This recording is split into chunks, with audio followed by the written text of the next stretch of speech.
नमस्कार, मरुधर बुलेटिन में आपका स्वागत है। लगातार राजस्थान में एक के बाद एक एआईसीसी के नेताओं के दौरे हो रहे हैं। पहले भी राजस्थान के प्रदेश प्रभारी कई बार राजस्थान में दौरा कर चुके हैं, लगातार फीडबैक ले रहे हैं। हाल ही में एक जयपुर ग्रेटर में विशेष समुदाय का या फिर हम कहें एक समाज वर्ग के साथ में जो शोषित कार्य हुआ है, उसी को लेकर आज राजेश जी राजस्थान दौरे पर रहे हैं। राजेश जी, क्या औचित्य था राजस्थान का आ जाने का?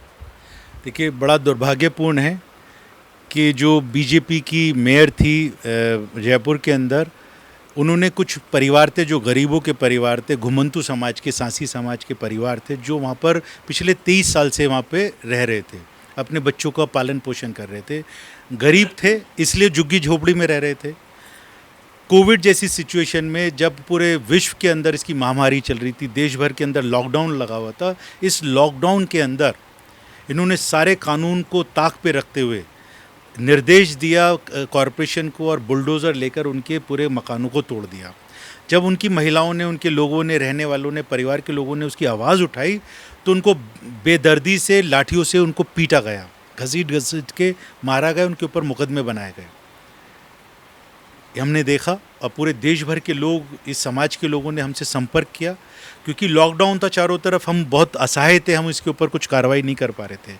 लेकिन तुरंत हमने सोनिया गांधी जी को, अजय माकन जी को, राजस्थान के जो हमारे मुख्यमंत्री हैं माननीय अशोक गहलोत जी, उनको, सब लोगों को, जो बड़े हमारे कांग्रेस के पदाधिकारी थे, उन लोगों को जानकारी दी कि इस तरीके से हुए। तनवीर साहब यहाँ पर हैं जो यहाँ से हमारे चुनाव लड़े हैं, अग्रवाल साहब प्रत्याशी रहे कांग्रेस पार्टी के, उनको सबको संपर्क किया और हमने जानकारी दी कि कुछ हमारे जो गरीब समाज के लोग हैं उनको उजाड़ा गया है, आप जाएं और उनको तुरंत तो रिहैबिलिटेट करने की बात करें और उनको रिलीफ देने का काम करें। तो उन्होंने बाकायदा सूखा राशन, उनको किस तरीके से बर्तन मुहैया करवा सकते हैं, दवाई, हॉस्पिटल ले जाने का काम किया। आज जैसे थोड़ा सा रिलैक्सेशन हुआ लॉकडाउन में, तो मैं इन लोगों से मिलने के लिए आया और इन लोगों को एक विश्वास दिलाने के लिए आया हूँ कि सोनिया गांधी जी, राहुल गांधी जी, प्रियंका गांधी जी, जो पूरे देश भर के अंदर ये गरीब समाज के लोग हैं, जो शोषित वर्ग और दलित समाज के लोग हैं, जिनके ऊपर अत्याचार होता है, उनकी आवाज़ बनते हैं। अभी आपने देखा होगा कि जब उत्तर प्रदेश के में एक किसी छोटी बच्ची का के साथ में शारीरिक शोषण हुआ, बलात्कार हुआ, उसका मर्डर कर दिया गया और रात के अंधेरे में भारतीय जनता पार्टी की सरकार है वहाँ पर, उन्होंने उसको दफना दिया, उसको जला दिया, पेट्रोल डाल के जला दिया। तो उस वक्त में भी प्रियंका गांधी जी और राहुल गांधी जी सड़क पे उतरे, अपने ऊपर मुकदमे बनवाए, लाठी चार्ज हुआ उनके ऊपर। तो इस तरीके की आवाज़ कांग्रेस के लोग उठाते रहते हैं। आज इन लोगों के बीच में हम लोग गए, उन लोगों को आश्वासन दिया और उनको जो भी हम रिलीफ का काम कर सकते थे, रिलीफ का सामान दिया उनको, और उनको विश्वास दिलाया कि जैसे ही थोड़ा सा और ठीक होगा, हम उनकी बात, उनकी एक रूपरेखा तैयार करेंगे। आज हम लोगों ने 5 लोगों की कमेटी वहाँ पे बनाई, जो कि हमारे को अजय माकन जी ने इस चीज़ के लिए बताया कि आप लोगों के बीच में जाओ और लोगों से पूरी रिपोर्ट ला के दो कि किस तरीके से उनको स्थापित किया जाए दोबारा से। उसके लिए हम लोगों से मिलने के लिए आए थे और पूरी उम्मीद है कि हम इनकी आवाज़ को सरकार तक पहुंचाएंगे और इनको जो भी रिलीफ पहुंच सकता है, पहुंचाना चाहिए, उसके लिए हम काम करेंगे। आप एआईसीसी में पदाधिकारी हैं, राजस्थान में आपकी सरकार है, 1 महीने से ऊपर उस बात को हो चुका है, सरकार ने अभी तक उनकी केवल सुध ली है, लेकिन उन्हें आवास उपलब्ध अभी तक नहीं करा पाए। नहीं मानेंगे, आपकी सरकार भी सक्षम नहीं है? नहीं, बिल्कुल। आप मैं थोड़ा जानकारी देना चाहता हूँ। मैं आपसे ये भी मदद चाहूँगा इस चीज़ के लिए कि आप, क्योंकि एक अच्छे चैनल के जर्नलिस्ट हैं और आप एक नौजवान भी हैं, हमेशा हमारे को जो ईमानदारी से सच्चाई की बात है उसको उठाना है। हमें ये बताना है कि उसका घर उजाड़ा किसने, वो भारतीय जनता पार्टी की मेयर ने उजाड़ा। उसका कुछ वेस्टेड इंटरेस्ट था उस लैंड के ऊपर, जिसको उसने घोषित किया कि ये एमसीडी की लैंड है, एमसीडी की लैंड है, जबकि उसके ऊपर उसकी नज़र थी कि उसको किस तरीके से हत्या जाए, उनको उजाड़ कर। लॉकडाउन के अंदर क्या करने की ज़रूरत थी? तो पहले लोगों को बताना ये ज़रूरी है, आपके माध्यम से आवाम को पता होना चाहिए कि आरएसएस और बीजेपी की मंशा क्या रहती है, उनका षड्यंत्र क्या रहता है कि उसको उजाड़ने के बाद में ब्लेम डाल दिया गहलोत सरकार के ऊपर। अरे हमें कोई निर्देश मिला, मैं दिल्ली से अगर इतना ट्रैवल करके यहाँ पर आया हूँ, ये हमारे सीनियर लीडर यहाँ पर बैठे हुए हैं, तनवीर साहब, एक्स मिनिस्टर मेरे बराबर में बैठी हुए हैं यहाँ पर, हमीदा बेगम साहिबा, तो इन लोगों ने यहाँ पर इन लोगों को मदद पहुँचाई है, जो यहाँ के अग्रवाल साहब जो कैंडिडेट थे, इन लोगों ने उनको मदद पहुँचाई। कांग्रेस तो हिमायती बन के उनके पास में गई है। और मकान टूटने के बाद में तुरंत ऐसा नहीं होता कि वो मतलब कोई मकान बनाए और बना देंगे। लॉकडाउन का टाइम चल रहा है, कोरोना का टाइम चल रहा है, और बहुत सारे इश्यूज़ हैं, और इनके इशू को हमें भेजा गया कि रिपोर्ट लेकर आओ और इसके ऊपर क्या कार्रवाई करनी है, अब हम उसको सजेशन देंगे। तो उसके ऊपर काम चल रहा है। हम लोग इनसे मिलने के लिए आए, उनको आश्वासन देने के लिए आए कि हम आपकी लड़ाई लड़ रहे हैं। राजेश जी, राजस्थान में लगातार सियासी घमासान जारी है। लगता है सियासी घमासान रुकेगा? क्योंकि पहले जिस दिन से राजस्थान में सरकार नहीं बनी उससे पहले से ही सियासी घमासान चालू हो गए थे। टिकट बंटवारी को पहले हुआ था, सरकार बनने के बाद पद को लेकर के हुआ, अब एक बार फिर सीएम की कुर्सी को लेकर, मंत्रियों के विभागों को लेकर सियासी घमासान जारी है। नहीं, मेरे को ऐसा कहीं पे नज़र नहीं आता। और आए दिन आरोप प्रत्यारोप लग रहे हैं, जानवरों को आगे लाया जा रहा है, कोई किसी को गधा बता रहा है, घोड़ा बता रहा है, कांग्रेस में क्या चल रहा है? ये ऐसा नहीं, अभी ऐसा कुछ नहीं है। और मैं इस बात को बहुत ज़्यादा हाईलाइट नहीं करना चाहता हूँ। ये इंटरनल डेमोक्रेसी है हमारी। ये कांग्रेस पार्टी है जहाँ पर हम लोगों को ये अधिकार है कि अगर हमारे को कोई बात करनी है तो हम विद इन द पार्टी कुछ भी बात कर सकते हैं। अब क्योंकि हम लोग पब्लिक फिगर हैं, पॉलिटिकल पार्टी हैं, तो ये बातें आपके माध्यम तक आप तक पहुंचती हैं और आप उसको अपने तरीके से उसमें बहुत सारी बातें ऐड करके उसको छाप देते हैं या दिखा देते हैं। लेकिन इंटरनल इस तरीके की ऐसे कोई बहुत ज़्यादा विवाद नहीं है, क्योंकि हमारा एक इस तरीके का एक सिस्टम है पार्टी का कि जहाँ पर किसी भी पदाधिकारी को अपनी बात रखने का अधिकार है। हम बीजेपी की तरह हिटलर शाही वाली पार्टी नहीं है जहाँ पर सिर्फ 2 लोगों का राज चलता है, जो कह दिया बस वो होगा। नीचे बेचारे घुटे बैठे हैं भारतीय जनता पार्टी के अंदर, जैसे प्रेशर कुकर का होता है ना, और उसकी सीटी ख़राब हो जाए तो फटेगा वो एक दिन। ऐसा बीजेपी का जो पॉलिटिकल सिस्टम वो फटेगा, क्योंकि वहाँ पर लोग इतनी ज़्यादा घुटे हुए हैं। आप बीजेपी की अगर बात, न्याय किस बात का है? अरे वो is a senior leader, PCC के प्रेसिडेंट थे, और अभी भी उनको पार्टी ने बहुत जिम्मेदारियां दे रखी हैं। न्याय किस बात की बात? उनके साथ में कोई ऐसा अन्याय नहीं हुआ। और जहाँ तक उनकी बात है, उनका डायरेक्ट संबंध राहुल गांधी जी से, सोनिया गांधी जी से, प्रियंका गांधी जी से, और वो हमारे लीडर हैं और लोग उनको चाहते हैं, प्यार करते हैं, मोहब्बत करते हैं, और पार्टी के लिए हमेशा समर्पित सिपाही की तरह वो काम करते रहे। अभी कितने प्रदेशों के अंदर इलेक्शन हो, वो इलेक्शन कैंपेन कमेटी के स्टार प्रचारक रहे। तो मेरे हिसाब से तो ऐसी कोई बात नहीं है। राजस्थान में राजनीतिक नियुक्तियां अटकी हुई हैं। प्रदेश कांग्रेस संगठन लगातार कमजोर हो रहा है, क्योंकि सिर्फ 39 व्यक्तियों का संगठन राजस्थान में है। 39 व्यक्तियों के अलावा किसी को कार्यकारिणी नहीं मिली, कोई राजनीतिक नियुक्तियां नहीं हुई, कोई जिम्मेदारियां नहीं मिल रही। कब तक इसी तरह का रहेगा? 2.5 साल बीत चुके हैं। देखिए, पिछले 1.25 साल से तो आप देख रहे हैं कोरोना का मसला बहुत ज़बरदस्त तरीके से फैला हुआ है।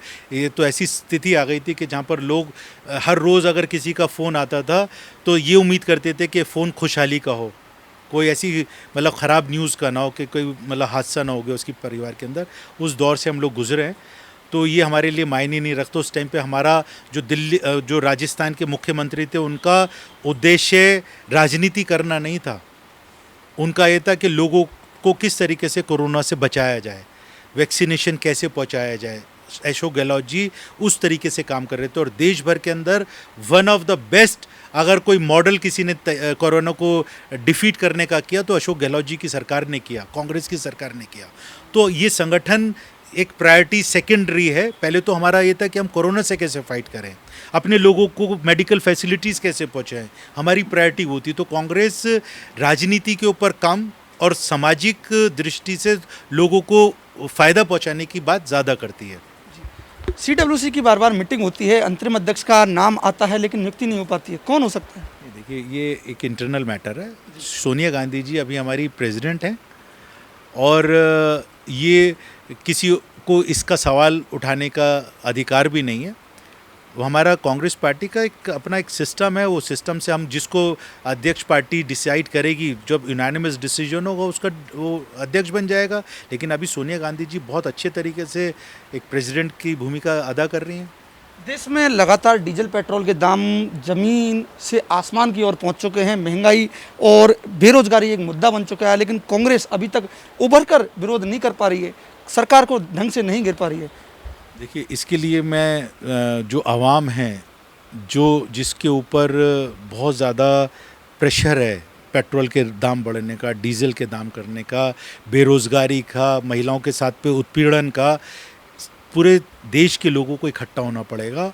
और ये जो फांसीवादी लोग हैं, जो देश के अंदर काबिज़ हैं, जो सरकार के अंदर हैं, जिन्होंने आंखें बंद कर दी, जो इस कोरोना के अंदर भी राजनीति के अवसर ढूंढ रहे हैं, उन लोगों के से सवाल करने पड़ेंगे। आज किसान आप ही के बॉर्डर के ऊपर यहाँ पर दिल्ली जाना चाहते थे तो हरियाणा की गवर्नमेंट ने उसको रोक दिया। आज ये सवाल उठाना पड़ेगा कि किसानों का को न्याय क्यों नहीं दे रही सरकार, क्यों नहीं उनकी आवाज़ को सुना जा रहा, क्यों नहीं जब नौजवान उस आवाज़ उठाता है मुझे रोज़गार दो तो उसको देशद्रोही बनाकर उसके ऊपर मुकदमा बना के उसको जेल में डाल दिया जाता है। आज सवाल ये उठाना पड़ेगा। तो कांग्रेस पार्टी तो अपने लेवल के ऊपर, अपने प्लेटफॉर्म के ऊपर उठा रही है। उसमें मीडिया, आप जैसे मीडिया तो कम से कम इसको हाईलाइट करेंगे अच्छे से, ऐसी उम्मीद है हमारे को कि सरकार से सवाल करें, ऑपोजिशन से सवाल नहीं करें, सरकार से सवाल करें कि आप जवाब दो कि बेरोज़गारी क्यों बढ़ रही है, आप जवाब दो, सरकार जवाब दे कि महिलाओं के साथ में उत्पीड़न क्यों हो रहा है, सरकार जवाब दे कि क्यों किसानों की बात नहीं सुनी जा रही, सरकार जवाब दे क्यों यहाँ पे घुमंतु समाज के लोगों को लॉकडाउन के अंदर तोड़ा गया। इस सरकार को जवाब देना है भारतीय जनता पार्टी की। तो यहाँ पर मीडिया को सवाल करने चाहिए भारतीय जनता पार्टी की सरकार से, प्रशासन से, अधिकारियों से। ऑपोजिशन का जो काम है वो है, अगर हम अब आवाज़ भी उठा रहे हैं और हमारे को छापा नहीं जा रहा, मीडिया हमको शो नहीं कर रही, तो ये मीडिया के लिए भी दुर्भाग्यपूर्ण है और देश के लिए भी दुर्भाग्यपूर्ण है। देखिए, आगामी समय में उत्तर प्रदेश में चुनाव हैं, क्या आपके मुद्दे रहेंगे? क्योंकि उत्तर प्रदेश एक देश का सबसे बड़ा जनसंख्या की दृष्टि से प्रदेश है, क्या आपके मुद्दे रहेंगे? क्योंकि उत्तर प्रदेश में मुद्दों की कमी नहीं है। देखिए, सबसे बड़ा मुद्दा तो भारतीय जनता पार्टी को ये फेस करना पड़ेगा, जो उनका अभी मौजूदा मुख्यमंत्री है, ठीक है, उसके बीच में और प्रधानमंत्री के बीच में होड़ लगी हुई है। उनके अंदर बहुत बड़ा विवाद है। आप राजस्थान की बात कर रहे थे, मैं उत्तर प्रदेश की बात करना चाहता हूँ, मैं गुजरात की बात करना चाहता हूँ, मैं मध्य प्रदेश की बात करना चाहता हूँ कि भारतीय जनता पार्टी के संगठन के अंदर कितना बड़ा विवाद है। तो मध्य प्रदेश में तो आपका भी चेहरे के कारण सरकार गिरी है। क्या चेहरे की वजह से तो आपकी सरकार भी मध्य प्रदेश में गिरी है। अभी तो मैं बात कर रहा हूँ भारतीय जनता पार्टी के संगठन की। भारतीय जनता पार्टी के संगठन में विवाद है। उत्तर प्रदेश के अंदर लोग सवाल करेंगे कि कोरोना के अंदर मुख्यमंत्री ने, भारतीय जनता पार्टी की जो सरकार है, उन्होंने किस तरीके की फैसिलिटीज़ लोगों को दी। लोग सवाल करेंगे कि बेरोज़गारी किस तरीके से वहाँ पे चरम सीमा के ऊपर है, उसका जवाब देना होगा। वहाँ पर महिलाओं के साथ में रोज़ हर 1 घंटे के अंदर एक महिलाओं का उत्पीड़न हो रहा है, उसका जवाब देना पड़ेगा। तो मुद्दे तो वो फेस करेगी, उनको बताने पड़ेंगे वो किस मुद्दे के ऊपर चुनाव लड़ेगी।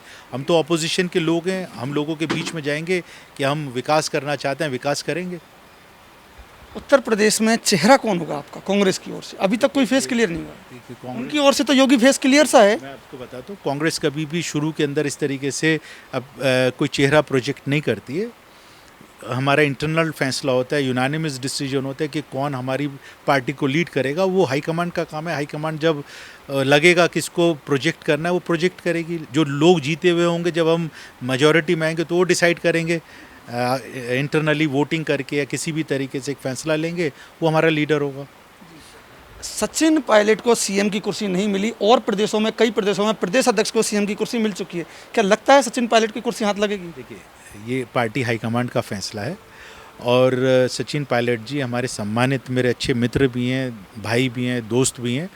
आपकी तरह अध्यक्ष भी 6 साल रहे हैं, वो प्रदेश हाँ बिल्कुल जी, बिल्कुल है। और उनको लोग चाहते हैं, प्यार करते हैं और he is got a vision. एक विजनरी लीडर हैं, युवा नेता हैं और मैं बिल्कुल चाहता हूं कि उनकी जो विज़न है उससे पार्टी संगठन को फ़ायदा पहुंचे और जो पार्टी डिसाइड करेगी उसको हम एक्सेप्ट करेंगे। ये मेरे साथ रहे राजेश जी बालोटिया जी, जिन्होंने राजस्थान कांग्रेस को लेकर कई बातें कही हैं कि राजस्थान में कांग्रेस एक है और कहीं भी राजस्थान में कांग्रेस में मतभेद और मनभेद नहीं है। वहीं घुमंतु परिवार के जो हुआ है उसमें भारतीय जनता पार्टी राजनीति कर रही है। वीडियो जर्नलिस्ट अजय के साथ विवेक सिंह जादव, मरुधर बुलेटिन, जयपुर।